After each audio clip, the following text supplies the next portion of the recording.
Hello, welcome to this Nomifactory G version base tour. Now before we start, I'd just like to apologize for the lag you can see here. It's just absolutely amazing.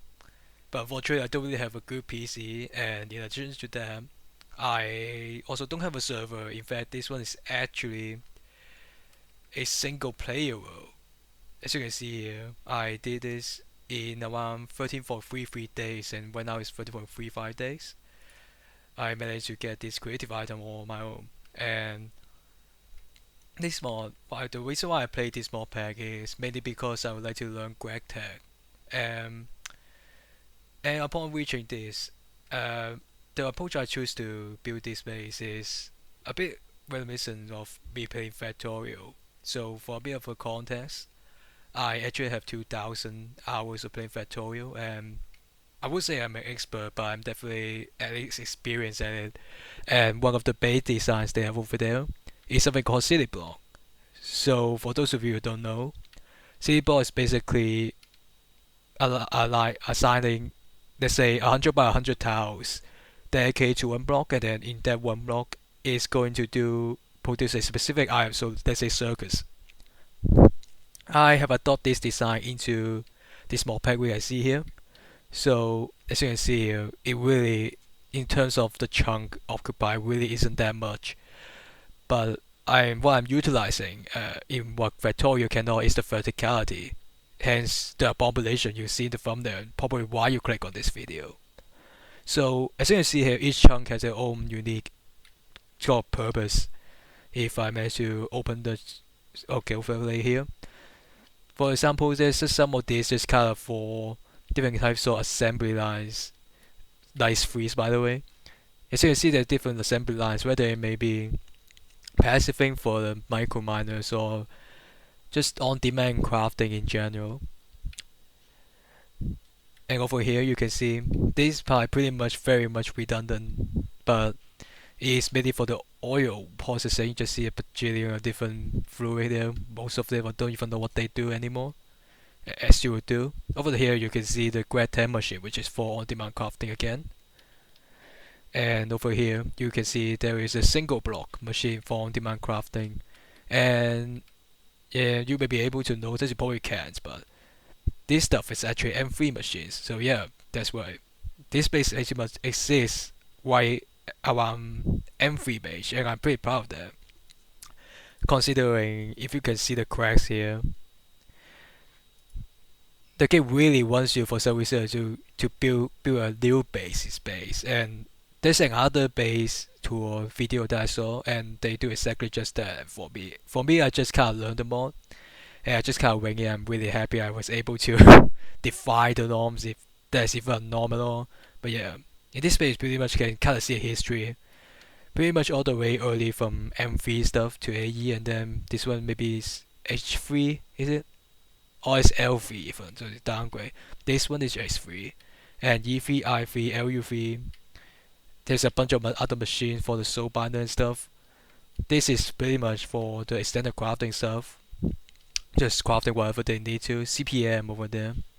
And yeah, here's the over there, the Greta machine over there, as I mentioned.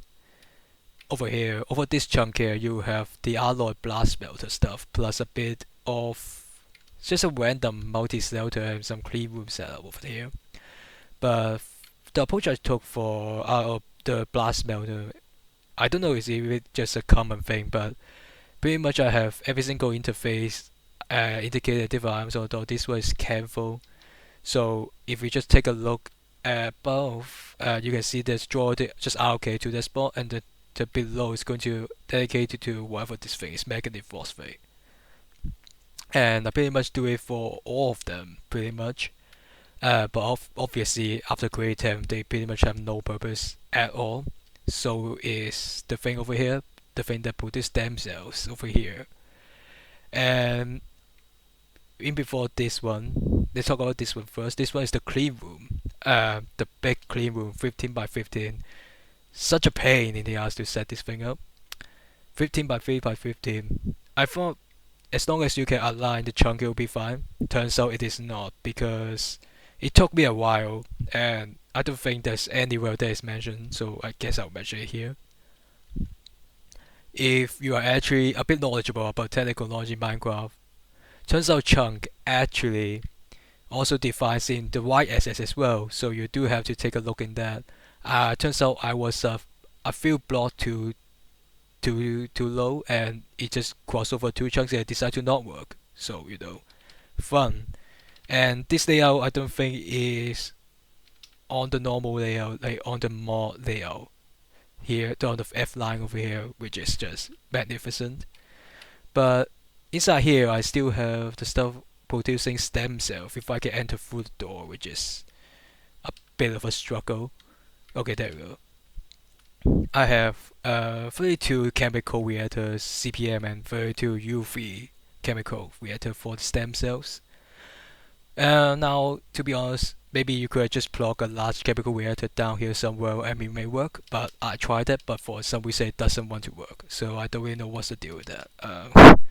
It's just one critique that I really have Minecraft modpack in general. It's just that the instructions or the inner mechanics is just not clear, and you often need to find hours and hours to find the solution. And if you're not in some kind of Discord server, then you're definitely not going to have fun time, which is exactly what I did, because I'm too lazy and socially awkward to join one. Over here, you can see a microverse here. As you go know, if you want to craft the creative items, you're going to need a lot of half the universe because of infinity ingots of different things. Infinity catalyst, half the universe, and then tier 10. And of course, this one is equivalent to a tier 9. And you look deeper over here, you need chaos shard somewhere. For some reason, this one doesn't have chaos shard in it. But yeah, in general, they all need chaos shard. A lot, probably like a lot of chaos shard, to be honest. Yeah, this 4 over here. And the only way you can get it is through tier 8. And this little guardian is tier 7.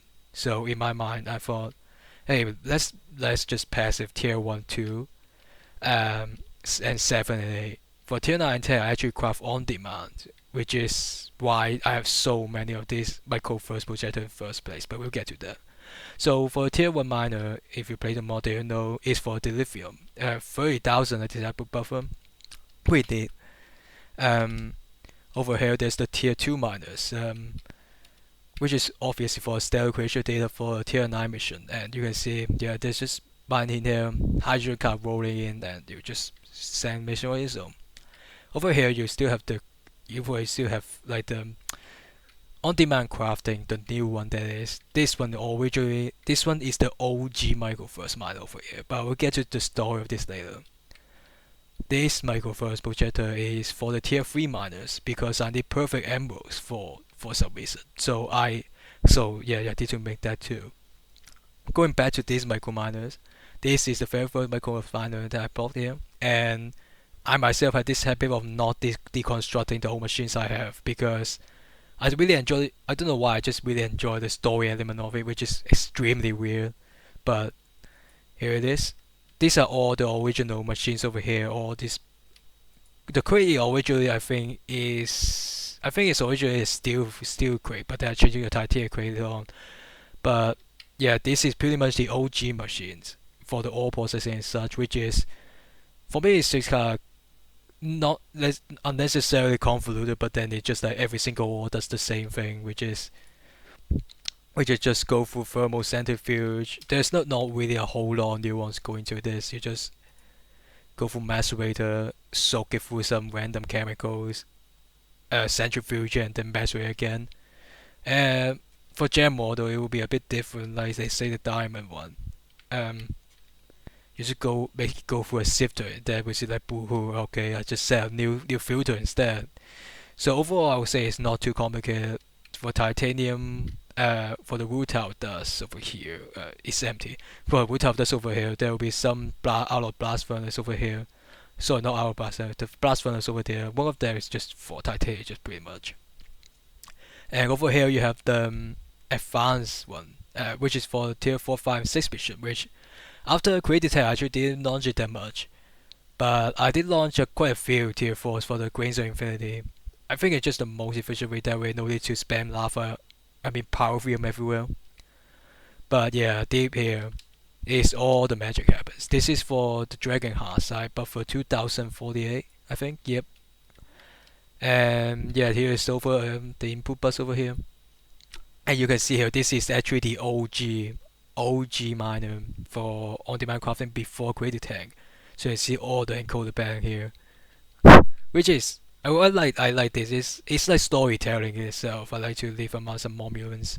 And yeah, here is the output pretty much before tank. Down here you have what is this? I think it's the layers guardian data. What thing? Yeah, there's it's buffering 8 again tier 7.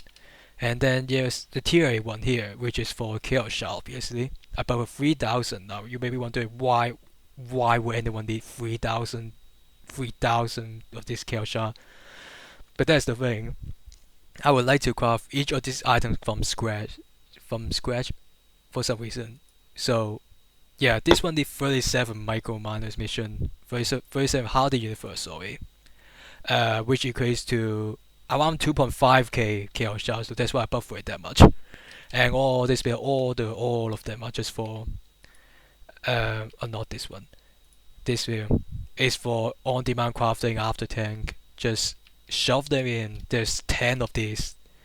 There's 10 of these on-demand ones all the way at the bottom at Y58 now. If you can remember, we start all the way from 200 and something up here. You have this second tier A one, which is also for chaos shard. Why do I decide to make another one? Well, at some point, probably towards the end of the pack, like I would say maybe around, I think maybe the fourth infinity sword panel left. I think I have like a bit too much micro miner, so I decided to actually get another one of these because turns out one tier 7 miners for the Chaos Guardian layer, this thing over here, is 5 seconds as the mass tier, I think, which is UHV 60 amps. I think that's the highest one. Again, I played this mod because I want to regret that, so it might not be entirely correct. While for tier 8 here is 9 seconds. So I figure may as well just launch more. May as well just launch more, just trying to get it done. So yeah, let me just try to respawn here. Yep, there we go. And yeah, over here, pretty lonely chunk, but it's for the Art of Blast Furnace, which is the different things. Here's some of the passive stuff, and up here and up here. And here's another highlight, the fusion crafting for the micro miners, all the way down. I don't know how many fusion crafting is that. Then that's just for the Wyvern core, I think. I think there's maybe like 20 of these. But yeah, over here we have the on-demand crafting. We have 10 of the chaotic fusion crafters here. But as I said before, because I'm an idiot, I like to craft this sky item from scratch. So the fusion crafter here is easily the bottleneck. I would just stand there waiting for hours for them to create like a bajillion awaken cores because I don't really passive that one. Behind the back here we have the advanced dislocator, I think. Yep. I don't know how many that is. Even I don't want to count it, but I think it's around 20 something. Over here again is all just for tier 7 here, just doing things here. And over here we have the power quadrant number 2, the original power quadrant number 1, which is over here. The magnet dynamo. Obviously you use diamond for this. But at some point it just wasn't enough, so I decided to switch over to high octane gasoline, sorry, over here. And yeah, it goes pretty deep. I don't know how many of these are here. It just can't go down and down, get down to Y37 even. Yeah, that's quite a lot.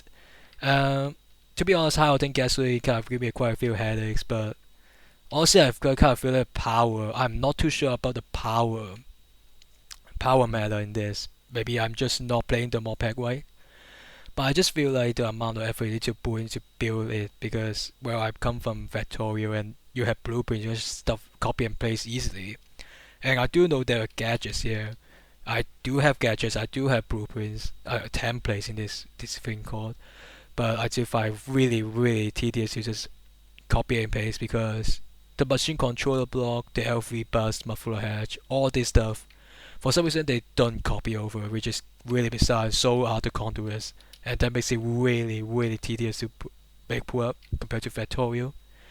And also, I got think gasoline at some point really just isn't worth it anymore. Apologies. So I decided to switch over to oxygen plasma actually from tier 2 fusion. When I got the first one, I decided, yeah, let's do oxygen plasma. Oh, there's still something there. I actually used the HSS rotor. I don't know if it's even the right choice or not. Let me just poke it up. This one, I don't know if this is a right choice to be honest. I struggle with doing this, but I don't know, it does the job good enough. Probably should have stuck with SSG though, in retrospect, because even with all of this, I still have power outage, whether it may be because the high octane gasoline just randomly decide to not work because it is quite a complicated recipe in itself. If you play the pack, you will know 5 different recipes just combined into a single one, which is a bit complicated, but it is manageable. So Power Pokemon was definitely a huge struggle for me making around perhaps LU3 to CPM tier. And after I got a bit of oatmeal, I decided, hey, why not just invest some of them into Narcotic Reactor 1?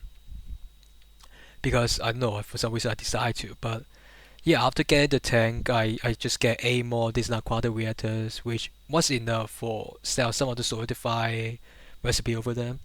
But I immediately was straight for the creative RF, which is over here, just surrounded by the Phantom energy phase over here. Because yeah, it's just how it works. 6 times the power output, which I know the game just trying to bait you to use your second half of the universe just simulate a supercomputer for the Dragon layer data. But at that point, you should probably have like a draw full of that stuff at that point because you let it run and you let the mass draw because polymer clear free. So really, it's just a GPA, and I just went straight for creative RF and just forget all my power programs. But even then, at the peak, I mean, right now it's not really running, so you can see it's really not that much. But at the peak, it's around 950 million hours per take. So yeah, this space does consume a lot of power. Yes, that's why there's so much of these energy pylons over here. One is just not enough. I don't know how many. I don't know how much minimum I need, but I just spam a bunch of that. Just say screw it. Over here, I still actually hook up the reactors over there into this condenser here. Every little bit helps, I suppose. Like that is not magic science. And yeah, over the power control number 1 over here, the up here are the fusion power donor for different materials. I think at some point this does way down because I support 1 now, but it's all a fun story in the past. One thing though, the fusion donut here actually is offset, like it's not completely straight. It's actually off by 1 block. But I'm too lazy to fix it, so it's whatever. Moving a chunk over, we have the pretty much the center operation. You have the monitors here, a bunch of crafting tables, just a bunch of random stuff here. Also, the dislocator for different dimensions as well. And there's a bit of miscellaneous stuff going on, but packages on there. Atomic reconstructed passive stuff over here. Again, we just level emit. If we emit, the item conduit is not deep. Down here we have the crafting CPUs, and I think you can guess which one is for the creative items here. Just this one, I think it's like 2 million bytes, I think it's called. Over here we have the farm stuff, so the coarse fruit farm, the rubber tree farm for the rubber back in the day. Down here you have sugar cane, even more coarse flowers, massacring cows and sheep and oak trees down here. It's pretty simple stuff. Moving over here swiftly, you have the ore processing, which originally I thought it was going to be way bigger than this, but turns out these are just enough. If you are familiarized with the grad test stuff, you'll know pretty much what does what. This is the initial macerator, but then I decided to add this one for specifically for delirium after getting creative tank, because that one is just cast slow. I don't know, to be honest. I just feel like it, to be honest. Down here you have the chemical bath. No, this one is the chemical bath for submerged in mercury for some random ores. Over here there's the distilled water. Down here thermal centrifuge, there's the what is it called? It's a shifting funnel, okay. And then another centrifuge, macerator again. Okay, everything with lasers, and you can see the mass of the laser. You just see, I don't really have a lot of experience in this. But yeah, here is the item drawer wall, which is still got quite a few things in it. As there's still a bit test of time because I'm too lazy to just deconstruct them pretty much. Over here you have the passive cells over here. So this whole line here, basically for the passive cell, my frame rate by the way is dying. Here we have typical just multi-block stuff. I just squeeze the Greta machines wherever I can pretty much. Down here is just a bajillion of processing arrays because I need them pretty much. And there's definitely, especially with passive machines here, there's definitely a bit of an age of progression because over here, this is the creative item tank, producing facility, whatever it's called, a creative temple provider. And from this point on, everything below it is the passive process for the creative item pretty much after getting the creative tank. So I don't know what it does. Oh, they're just different circuit boards. Down here you probably have different types of wafers and yeah, different types of what are those even called? I don't even know anymore. Just different things, circuits, wetwares. Wetwares is certainly a bit interesting. And yeah, pretty much just a lot of stuff going on. Don't even know what does what anymore. And over here, you have the single machines, single block machine passive stuff. Which is interesting because all the way up here you can see a lot of MV wires already, but there's actually a single line for the L3 machines, which is here. It is for the polymer clay actually. I don't know if it's still running or not. For some reason it's producing clay. I don't know why it's still producing clay, but it is whatever. Here's the ender wall. Who remember this after getting the infinite water cover? But yeah, as it goes on, you can kind of see just technology just keep on advancing, and you can see the first sign of the IV stuff over here because of the more pale color. And I just pretty much go all the way down to LUV over here. And it's a bit interesting, and you may be able to have a keen eye, but you may be notice for some reason this is actually extend beyond the chunk here. You see here, that's because there's another bit of storytelling. So around, so when my base basically built the lowest point of the base, sorry, is around here somewhere. I have an energy crisis. I lack high octane gasoline because of various different material fluids missing. So I went really panic and I just brought up different hydrogen. I think this one is for oxygen. Whoops. Yeah, the game lag is not really helping. Yeah, you can just see I just desperately trying to do. And back in the day, this chunk is empty, so I didn't even know I was going over the chunk until I start building over in that chunk. So that's pretty interesting. It's just a bit of storytelling. It's just really subtle. For me, it's definitely easily some of the highlights of the base. Just a bit of flaws like this, make it feel more human. I guess I don't know. Okay, over here, polymer clay. Definitely probably the most important resource generation. As you can see over here, each column corresponds to different types of resources. Where you have slime ball. Initially it was using nickel, but you know I could get nickel from full certified now with tin and all the laws here. Just different things, and there are one or two that's longer than the rest. You can see this one is the diamond, and the reason why is because of the damn crystal matrix ingot. Those take a lot of diamonds. Just screw those things.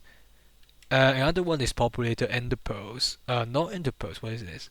Oh, this is for the rest. Okay. The other one is for the ender pearls. Yeah. Yeah, and up there were ender pearls. Yeah. So yeah, before having the supercomputer, I pretty much just stack Tika simulators around, and they just do different things, pretty much. Until after getting the supercomputer, I actually saw another guy doing a base tour, and he only has like 2 supercomputers, while I have I don't know how many is that, but I think I have 12 12 supercomputers specifically for Dragon Layer data. Uh, well, that's because, well, this base, again, is a single player world, not a server, and my computer is trash, so I can't really leave it AFK. In fact, a few months ago, my SSD actually broke down. I had to actually get a completely new SSD. Fortunately, I actually have a backup of this world, or else, well, you wouldn't be seeing this video, to be honest. So thank God for that. But yeah, I don't really want to strain my PC that much, so that's why you can see there's a lot of this. I think it's around 12, maybe around 12 supercomputers.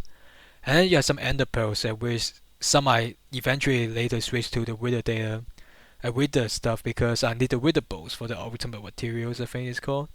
Hold on, we do wither bow.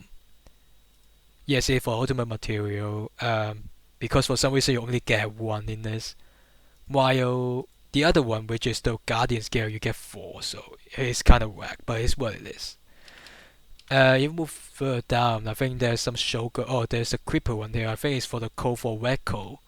This one is shulker, which is probably for diamonds, probably even more dragon. For somehow. And then here are some withers at the end. Yeah, and go down all the way to Y20. So this is easily the longest tower that I have, even though there's some gaps in between because I do have to run the power over to the single machines over there. So I guess a bit of poor base bad planning, but it was all just fine. And again, this base is pretty much just me learning Gratag having fun, so I guess it's okay. And it turns out with such a monstrosity that you can see in the thumbnail, and yeah, I think it's really good. Over here we have some passive stuff going on. I don't know what this does anymore, but maybe this will tell me somehow. Oh, this is for the mine laser. So yeah, you can see over here just different things getting passive. It really is not that deep, to be honest. The one thing that is worth mentioning is this: the tier 7 microminer.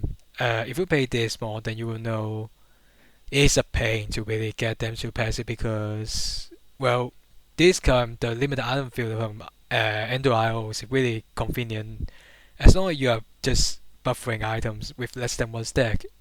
But the draconium play only stack to 32, so it is a pain. But I ended up using subnet, or I don't care. I just ended up using subnet to help solve the problem, which I mean it works, but I just don't. I'm just not really a fan of subnets in general, and also I have to use crafting cards, so that's brilliant too. But I guess overall it's fine. It's just that it's just what it's really kind of tingling my bone a little bit because for this modpack, I feel like there's not really a whole lot of things that's difficult apart from one or two of random things like this, which is, I mean, I'll get to it when I start to refill the pack, but I will be saying this up quite a bit. And over here you can see this is the chemistry area specifically for the large chemical reactors. You can see here the top layer is not the same as the lower layer. Again, part of the learning process. I learn process and I think I prefer the lower ones better. I think I like things more compact basically. They just do different things, making wafers over there, making high octane gasoline at the front. You know, just standard stuff. Over here you have the reactors before tank. You do have to react some of this. Again, it's just setting filters. It's really not that deep. And over here we have the full solidified stuff for the single blocks. Just have a bunch of them lying around. It's just basically it's just kind of like reactor field walks. I think I didn't mention that, but the way I align these single block machines, if we take a look in F9, I basically divide the chunk into 16 equal quadrants here, and each of these modules basically have a 4x4 area to work with. They kind of look like a reactor wall, so I'm basically calling it a reactor wall design. And there's an energy converter at the top, pulling 4 arms. Do have to keep the arms in mind when sending this thing out. As you can see, I really did not have this kind of concept in the beginning, but towards the end down here, you can see the wires are a lot shorter, and then you can see over here as well. There's a lot shorter because I actually keep the arms in mind now. But yeah, with this lot regular stuff, I think it looked pretty cool. This one, just ignore this one. This one, This one for some reason running area 3 instead of I3. But yeah, pretty much. So over here you have even more passive stuff after tank. Here's I think is it a vibrant crystal it's called? Persian crystal, whatever it's called, and then over here is just another long reactor fuel, which is pretty cool. I mean, it's just cool stuff for it all. And yeah, that's pretty much the base. I mean, not much to really take into account here. You just kind of see it, can memorize it, and then realize this base doesn't really have any sort of rhyme or reason to come together like this. You can't stand whatever you feel like to build, really just obeying the chunk rules, and this abomination is pretty much what you want to sign up for. So here's the base door, but I do feel like I definitely want to say a few things about the mod pack itself. Uh, I would say first of all, before I start though, I'm definitely not an expert in mod packs. In fact, it's only the second mod pack I beat. The first one being Animatica 2 Expert Mode, so I can say I am experiencing that. But again, I do have 2,000 hours of tutorial, so that does count for a little bit. I do see my standard is definitely quite a bit different compared to other regular Minecraft mod pack players, but overall I think this is fun. The reason why I picked this pack is mainly because of Michael first and the funny man known as I go by lots of names playing, and I was like, hey, that's so pretty cool. And then the Michael first come to my mind. It's like, holy shit, I gotta try it out. I mean, it's just a fancy version of trading item A to get item B, but something about it just really enticed me a lot. And I mean, I think it's one of the most fun part I have, just setting up micro miners, to be honest. Just the ideas of shrinking an entire microverse into a single heart is definitely something else, right?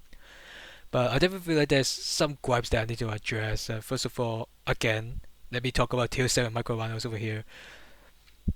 So for this Grete, the difficulty kind of come into form of different types of item progression, but I think most of them are kind of just straightforward. Sometimes they're kind of not even necessary. For example, for the Naquagia, actually, if I even manage to find the panel, I think it's this one. There are three methods of getting it, but basically, there's the normal ones, and then there's the G method, the GECEu method, which is using this exit, and then just reacting a bunch of stuff, which gives you quite a bit of different stuff from titanium to enrich Naquagia, but I really don't need this one because, well, the thing I like the most is Naquagia, but then you really don't really need to use a lot of Naquagia if you play that mod. Then you play this mod, then you will definitely understand. You really don't need it very much. You just need it in some UV recipes, which is not really a whole lot. I ended up straight up skipping Naquagia until at the very end, where I do the maybe like a few hundred or something. But I think if I were to put my mind to it, I could easily just use the normal recipe, which is this one. Back in the day, back when I was starting to sell the fusion reactors, I think I need Naquagia for neutronium. That's why I set it up for. I set the G version of method up. But yeah, I think I do need it for some kind of fusion reactor somewhere in there. So I just craft maybe like half a stack, and then just it'll be fine for a time being. So it's just kind of feel redundant. There's another intermediate that I found really funny. They just hype it up. Is PBI. They just in the crash book they say, oh, take a look at this PBI. It's just like 14 steps. Good luck. And then you know what the funny thing is? The funny thing is I actually just set up like 14 different machines somewhere in this single block area, and it just straight up works for me straight up. Even after tank for a bit too, which is kind of interesting. You have thought maybe it's just that your quantity that it really doesn't use that much. You just sell one time and then you just forget about it. For some reason, it just works. So I guess in that area, I guess GregTech, or I guess a lot of Minecraft mob in general, which is very much just very much just the two mod packs I play. I think they technically can work on that or a bit. And they're just random weird difficulty spikes like the tier 7 micro mines here, which just brings me to another critique, which is really just the information is not enough. In Factorial, there just be information for everything, like from the most common thing to a niche thing, they will always have some sort of thing. But in modpacks, so far I realized they don't really have that. If something broke, you are expected to pretty much sort things out on your own, which is exactly the case for this clean room over here. Well, for one, I do know that this one is a 15 by 15 by 15 clean room. I forgot if I said that already. It's the first time doing this. I'm bad at this, but um, I do know that I have to set it up within the chunk. But for some reason, the first time I set it doesn't work.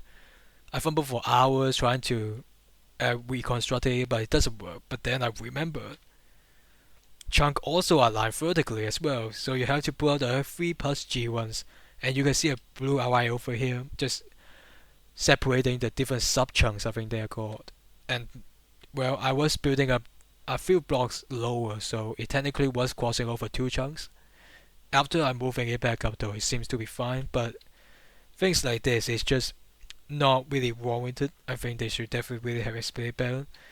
I mean, to be fair, they do have the terminal, and the terminal here really does help quite a bit for setting up the multi-block sometime. A lot of the time, actually, there's a debug option, but for clean room, it's just really finicky, and for some reason in the terminal, the style page, a lot of the app just doesn't really work for me. So let's say tutorials, and then there's multi-block, and then I click on this, and then it just doesn't really say a whole lot of things that really just help me, or just really just not really that great. But I feel like just say a lot of the common things that I know, and then for the more specific stuff which I cannot find anywhere online, but I do have a program with this one did not say anything.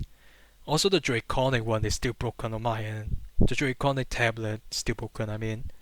And yeah, honestly, it does cause hours and hours of frustration.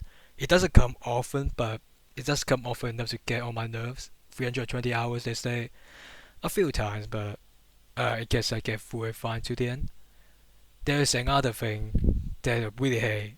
As you can see, there's slow layers around here, and yes, turns out I actually spawn in slowly by extreme hill bumps. This does know, and it wouldn't be a problem. In fact, I actually prefer the aesthetics. So I think it's worth the rain. If I just trigger them, you can see they start raining, and my bit rate start hurting a lot. But it really just I think it's just a really good vibe, to be honest. So I decided to keep it over here. But there's this one thing that I just really not like. For some reason, if there's low layers in some of the multi-blocks, for example, this reactor core or the macerators over there, as long as there's like a single slow layer within these blocks, within these crushing wheels, the machine just stop working because for some reason slow layers are not allowed in this. So I have to build glass ceilings over it so that there will be no slow layers on top. But on a more positive note, though, the muffler hash does break it. Does break the block. Does break the slow layers, which is really cool, to be honest. It actually just go block and it just go working. That's a detail I really like, but yeah, I don't think it's really well solved and fun. But then it's just minor complaining. Though I think overall, honestly, this mod, I wouldn't say trivial. It's more tedious than anything compared to Factorial. In Factorial, just you can, as long as you got an established space, you can copy and paste everything, and you can focus on solving a puzzle. But in this, you have to build out everything by hand pretty much. Gadgets helps, but they don't really offer a whole lot other than this. And a lot of things you still have to build and configure the contours over here. God damn, the contours. There's contour binders, but not the contour binder. There's the, I think it's contour binders. Wait, hold on. Contour Pro, yeah, Contour Pro, but yeah, it really just really tedious to set them up. And but the tutorial is really tedious. The recipes are fine. There's just a lot of different steps for the PBI, but again, because the quantity really does not matter at all, so it really just come out trivial. You say at one time, just forget about it all. Unlike Factorial in this area, to be honest. But yeah, I would say it's just kind of. I definitely prefer Factorio a lot more than GradTech or Minecraft Moped in general. Really, just because of the optimization alone, but also other things like they just trivializing, the item transfer, we're applying logistics to and conduits and such. While in Factorio, you have to think about trains and it's just a lot more awesome. But overall, I still and just say I'll have a great time, to be honest. And to end this video, I guess let's head on to the overall. Is if that's way to load. It actually seems to load, which is a bit bizarre. But yeah, this is where it all started. As you can see, there's still LV machines over here, which is really. I think it's a nostalgia chip, the 4X wire cable, and my computer is also dying. And there will be ores in there, but my computer is dying, so it's not even responding right now. But yeah, here is where it really all began. I just go around digging for holes, setting up LVs, and you can see a lot of remnants here. There's a steam dynamo here. Well, it doesn't even respond to me anymore. But so I think that's the cue for me to stop this video. Well, I mean it's just a bit of a showcase. I don't really expect a lot of people watch through this, especially if watch through this to the end. As you can tell, it's my first time doing this, so I really don't really have an idea what I'm doing. But we had to showcase the base that is going to be forgotten over time because my friends out there don't even play Minecraft modpacks, so they can't even do that. So well, I hope you do enjoy this. I do hope you really enjoy this sort of showcasing things. Maybe I'll do more, but probably not. But in the time being, I'll just focus in real life, touch some grass, and play some Factorio. So yeah, thank you for watching.